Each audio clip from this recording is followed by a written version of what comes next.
All right, guys, time for a quick kind of review comparison of the 8-bit do or 8-bit duo. I don't know what it is, of the M30 Bluetooth gamepad, which is, basically a Sega Saturn, a Sega pad, right?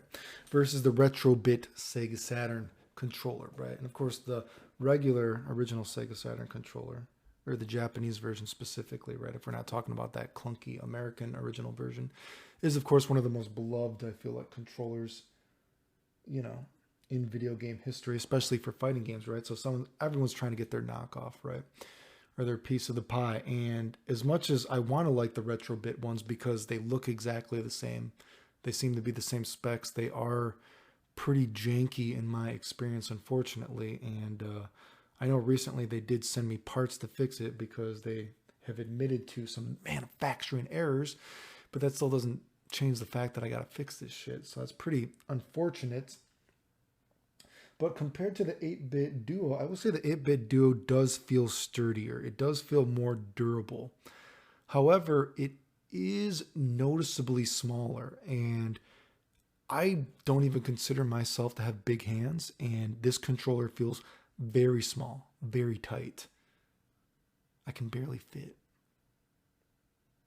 Um, to use a to use some very big science besides just looking at my hands in comparison, to use this trident piece of gum, the trident piece of gum from the D-pad to the buttons on the Sega Saturn, the real one or the retro bit, go to about half the button length, whereas on the 8-bit Duo it takes up almost the full button. So it is, you can see it's slightly, smaller there too.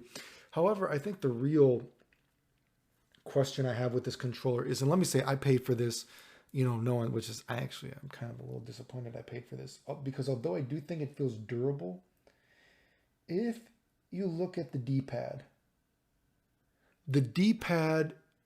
since this controller is so small and it's hard to articulate, when you're going for quick motions, like say if you were to block an attack, just say you're like blocking a high-low mix-up, going from back to down. If you look at me moving this controller really quickly, because the controller is so small, and maybe it's because of the way the D-pad is snugly fit in this, right? And of course it is a brand new controller, so that could be part of it, but I can't say for sure. Moving the buttons, as you can see on this, axis, what it's like reading, it seems to be pretty prone to missing diagonals because this thing is so small and compact. I'm missing a lot of diagonals. I'm getting a lot of, me and my friends call them massu fireballs, where it's just, I'm missing a diagonal when I should not be missing a diagonal. As you can see, just me rolling the controller, which is, again, it is a brand new controller, so you would expect it to be kind of snug and harder, but even considering that, this D-pad, maybe it's because of the way the controller is laid out and it's so snugly fit, you have to hit this pretty hard, and to move your fingers quickly. When you're moving your fingers quickly, I've noticed on this, it's prone to missing that input, if you can see what I'm getting at, right? I'm not saying it doesn't work. It will register, but I have to hit it harder than I should have to, right? Maybe if you had smaller hands and you're using your more strength, you know what I mean? This wouldn't be as much of a problem, but this is something I've noticed with this, right? And that is unfortunate because the controller does feel pretty snug, right? I mean, it feels more durable than the retro bit, which, I want to like the retro bit, but they are kind of janky, right? So overall, my opinion on this would be, and it does, I will say the wire to hook this up to wherever your USB slot, wherever you're hooking this up, it is really, really small.